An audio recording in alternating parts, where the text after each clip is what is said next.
जय हिंद दोस्तों, कैसे हैं आप सभी लोग। मैं हूं आप सभी लोगों का दोस्त संचित। और दोस्तों, आज की इस वीडियो में हम लोग बात करने वाले हैं निफ्टी एंड बैंक निफ्टी में हमारा क्या व्यू रह सकता है आगे चलते हुए। क्या प्लान जो है हम लोग कर सकते हैं फॉर टुमारोज एक्सपायरी, और जो बड़ा इवेंट आज यूएस मार्केट में होने वाला है उसका क्या इम्पैक्ट जो है हमारे बाज़ारों के ऊपर पड़ सकता है। सारी चीज़ें इस वीडियो में डिस्कस करने वाले हैं। दोस्तों, वीडियो शुरू करने से पहले चैनल को सब्सक्राइब कीजिएगा, बेल आइकन को दबाइएगा, और इस वीडियो का लाइक एम हम रखते हैं लगभग 1000 लाइक्स, जो कि आप पूरा कर ही देंगे। तो चलिए, अब ज़्यादा टाइम वेस्ट ना करते हुए वीडियो को शुरू करते हैं। देखिए, सबसे पहली चीज़ अगर हम यहाँ पे बात करते हैं ग्लोबल मार्केट्स की, अमेरिका के फ्यूचर्स इस वक्त 150 पॉइंट नीचे है, डाउ नैस्डैक 50 पॉइंट नीचे है, यूरोपियन मिक्स्ड है। ठीक है, एशिया की अगर हम बात करते हैं तो जापान आधा से 0.25% के आसपास वीक था। अगर हम बात करते हैं चाइना हांगकांग की, तो फ्लैटिश कारोबार जो है उनकी तरफ से किया गया, लोअर लेवल से रिकवरी हुई, बट फर्स्ट हाफ में काफ़ी अच्छा सेल ऑफ था, क्योंकि उनका जो एक डिमांड डिस्ट्रक्शन की न्यूज़ आ रही है कि चाइना की तरफ से डिमांड की कमी जो है हमें पिछले कुछ दिनों से देखने को मिल रही है। और उनका आज जो एक सुबह डेटा आया, उससे ये चीज़ और अच्छे तरीके से साबित हो गई कि डिमांड में काफ़ी ज़्यादा कमी आ रही है, स्पेशली इकोनॉमिक एक्टिविटीज़ में कमी आती हुई दिखाई दे रही है, और वो डेफिनेटली अच्छा नहीं है किसी भी इकोनॉमी के लिए। चाइना हो, एशिया की बाकी इमर्जिंग इकोनॉमीज़ के लिए भी ये एक नेगेटिव स्पाइरल डाउन इफेक्ट करता है।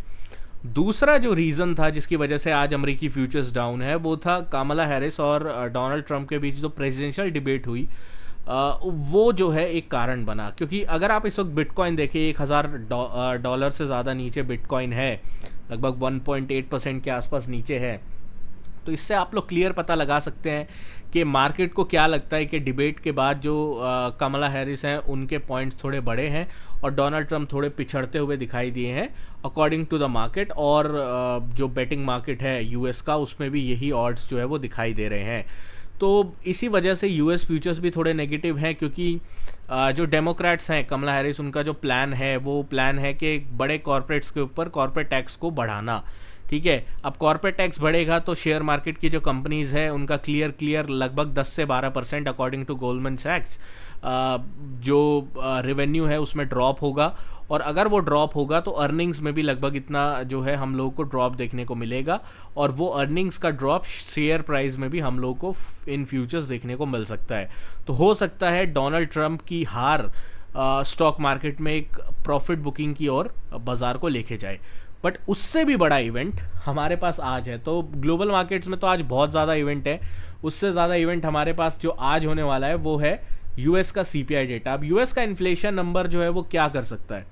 अगर यूएस का इन्फ्लेशन नंबर आज खराब आता है, मतलब इन्फ्लेशन बढ़ के आता है, तो फेड जो रेट कट के बारे में सोच रहा है उसको उतनी फास्ट तरीके से नहीं कर पाएगा।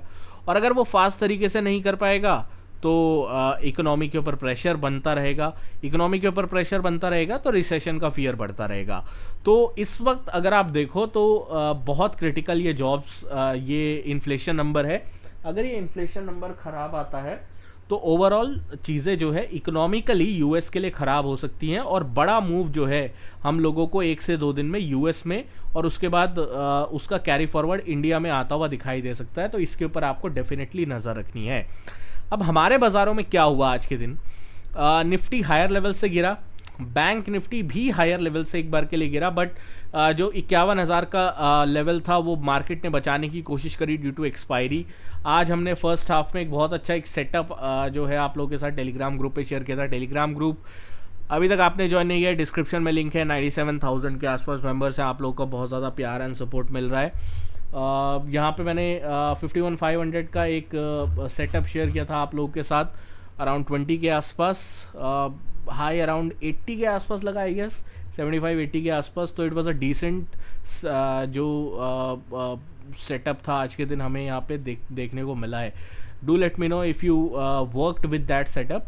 और बाकी अगर हम देखें किस तरीके से हम लोग प्लान कर सकते हैं अब कल के लिए निफ्टी की एक्सपायरी से पहले, तो एक तो हमें ये देखना है कि क्या यूएस की इन्फ्लेशन की वजह से कल बड़ा मूव, आज के दिन हमें बड़ा मूव देखने को मिलता है क्या।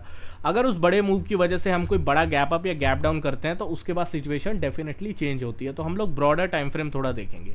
ब्रॉडर टाइम फ्रेम अगर आप देखते हो तो हमारे पास एक लेवल जो निकल के आ रहा है वो निकल के आ रहा है एक क्रिटिकल लेवल 24,830 से 820 का लेवल, ठीक है। और ऊपर की साइड हमारे पास जो लेवल निकल के आ रहा है वो निकल के आ रहा है अराउंड 25,115 से लेकर 25,130 का लेवल। तो ये हमारे पास रेजिस्टेंस लेवल है। आज के दिन जो मैंने सपोर्ट टेलीग्राम पे शेयर किया था वो शेयर किया था अराउंड 25,050-75 का। इसके नीचे अगर जाता है तो फ्रेश सेलिंग मोमेंटम पॉसिबल है, और उसके नीचे जैसे ही बाजार गया अराउंड हमें 125 पॉइंट का एक डाउनफॉल जो है वो 125-150 पॉइंट का डाउनफॉल देखने को मिला। तो ये आज एक अच्छा सेटअप ऊपर की साइड और नीचे की साइड हमें दोनों तरफ वर्क करता हुआ दिखाई दिया है। तो अब बाजार को रेंज से बाहर जाना है। रेंज से बाहर गैप अप या गैप डाउन के थ्रू ही जाएगा। तो या तो हमें कल के दिन 25,125 के ऊपर ब्रेकआउट देखने को मिले, या फिर हमें 24,850 से लेकर 24,820 की लेवल को नीचे की साइड तोड़ता हुआ दिखाई दे, तो हमें एक अच्छा खासा 200 से 300 पॉइंट का मोमेंटम हमें आइदर साइड देखने को मिलेगा। तो definitely it's going to be interesting expiry in Nifty. Bank Nifty की अगर मैं यहाँ पे बात करता हूँ तो बैंक निफ्टी अभी भी यार रेंज बाउंड है। हायर लेवल्स कौन से हैं? 51,300 से लेकर 51,500। कल भी हमने इस रेंज की बात करी थी कि बाजार ने इस रेंज में बहुत ज़्यादा टाइम स्पेंड किया था। तो जब किसी रेंज में बहुत ज़्यादा बाजार टाइम स्पेंड कर लेता है और दोबारा से उस रेंज की तरफ जाता है, तो वो रेंज पूरी की पूरी वो जो रेंज है वो एज अ सपोर्ट या एज अ रेजिस्टेंस एक्ट करती है। उस एरिया पे बहुत ज़्यादा लिक्विडिटी होती है, और इस लिक्विडिटी एरिया की वजह से हम लोगों को एक सेल ऑफ का जो है वो आज के दिन मोमेंटम दिखाई दिया। तो अब हम किस तरीके से प्लान कर सकते हैं, हमारे लिए क्लियर है। मैंने आपको बोला कि 50,850 के नीचे अगर ये बाजार आता है तो आप सेल ऑन राइज हो जाएंगे। जब तक ये 50,850 के ऊपर है ये बाय ऑन डिप्स बना रहेगा। एंड में भी लोअर लेवल पे बैंक निफ्टी में थोड़ी बाइंग हमें देखने को मिली।